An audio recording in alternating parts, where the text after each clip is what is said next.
بسم اللہ الرحمن الرحیم۔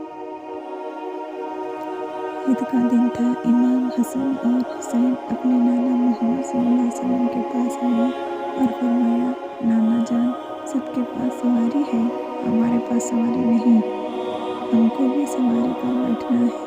محمد صلی اللہ علیہ وسلم نے امام حسن کو اپنے ایک کندھے پر بٹھایا اور امام حسین کو اپنے دوسرے کندھے پر بٹھایا اور کہا حسن بیٹا، میرے سر کے آدھے بال مبارک تم پکڑ لو اور آدھے بال حسین تم پکڑ لو، میں تم دونوں کی سواری ہوں۔ محمد صلی اللہ علیہ وسلم اپنے شہزادوں کو کندھے پر بٹھا کر گھر سے باہر آ گئے۔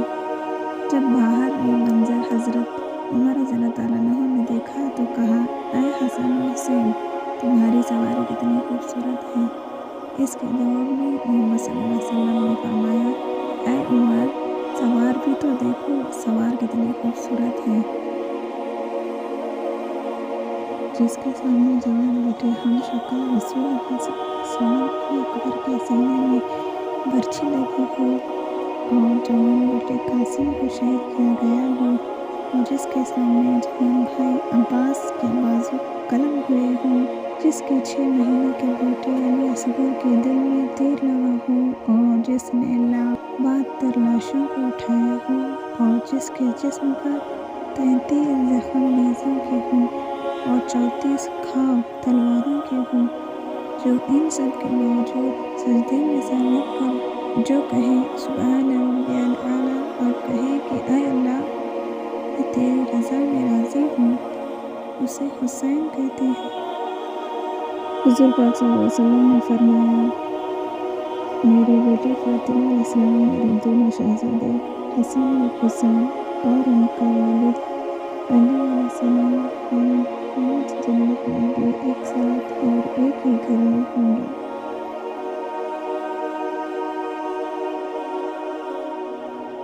موت کیا ہے؟ مولا علی علیہ السلام سے سوال کیا۔ ایک شخص نے مولا علی سے کہا، یا علی، مجھے بتائیں موت کیا ہے؟ مولا علی نے فرمایا، اگر میں تجھے حقیقت بتاؤں موت کیا ہے تو تم نے یقین نہیں کرنا۔ اس شخص نے کہا، آپ بتائیں، میں کروں گا یقین۔ مولا علی نے فرمایا، موت زندگی ہے۔ یہ بات سن کر وہ شخص خاموش ہو گیا۔ پھر اس نے کہا، یہ کیسے ہو سکتا ہے انسان کی موت انسان کی زندگی ہو؟ مولا علی نے فرمایا، اچھا مجھے بتا، جب تم پیدا ہوئے تھے کس حالت میں تھے؟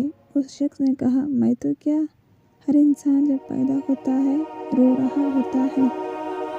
مولا علی نے فرمایا، رو رہا اس لیے ہوتا ہے کیونکہ جب وہ اپنی ماں کے پیٹ میں ہوتا ہے اس کو لگتا ہے وہی اس کی زندگی ہے، اور جب وہ دنیا میں آتا ہے تو اسے لگتا ہے جیسے اس کی موت ہونے لگی ہے، اس لیے وہ روتا ہے۔ اور جب انسان دنیا سے جاتا ہے تو لوگ روتے ہیں کہ اس کی موت ہو گئی ہے، مگر حقیقت میں تو وہ اپنی اصل زندگی کی طرف جا رہا ہوتا ہے۔ موت مومن کے لیے ایک پل کی مانند ہے کہ جس کے گزرنے کے بعد مومن اس دنیا کے دکھ مصیبتوں سے نجات پا کر ہمیشہ رہنے والی دنیا یعنی جنت میں داخل ہوتا ہے۔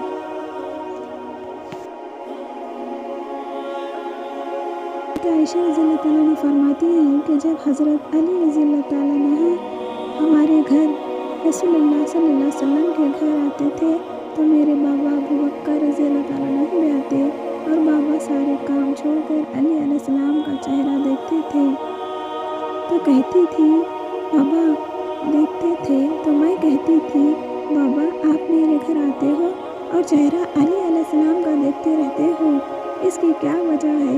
میرے بابا ابو بکر رضی اللہ تعالیٰ عنہ نے کہا، بیٹی غلطی نہ کرو، میں نے اپنے کانوں سے محمد صلی اللہ علیہ وسلم کو یہ فرماتے سنا ہے کہ علی کا چہرہ دیکھنا عبادت ہے۔ خدا کی ہونے کی یہی دلیل کافی ہے کہ 71 لاشوں کے درمیان حسین علیہ السلام نے ایسا سجدہ کیا کہ بیٹی پکارتی رہی، بابا بابا، وہ کہتا رہا سبحان ربی الاعلیٰ۔ شیطان کربلا میں کھڑا حضرت امام حسین رضی اللہ تعالیٰ عنہ کا آخری سجدہ دیکھ رہا تھا۔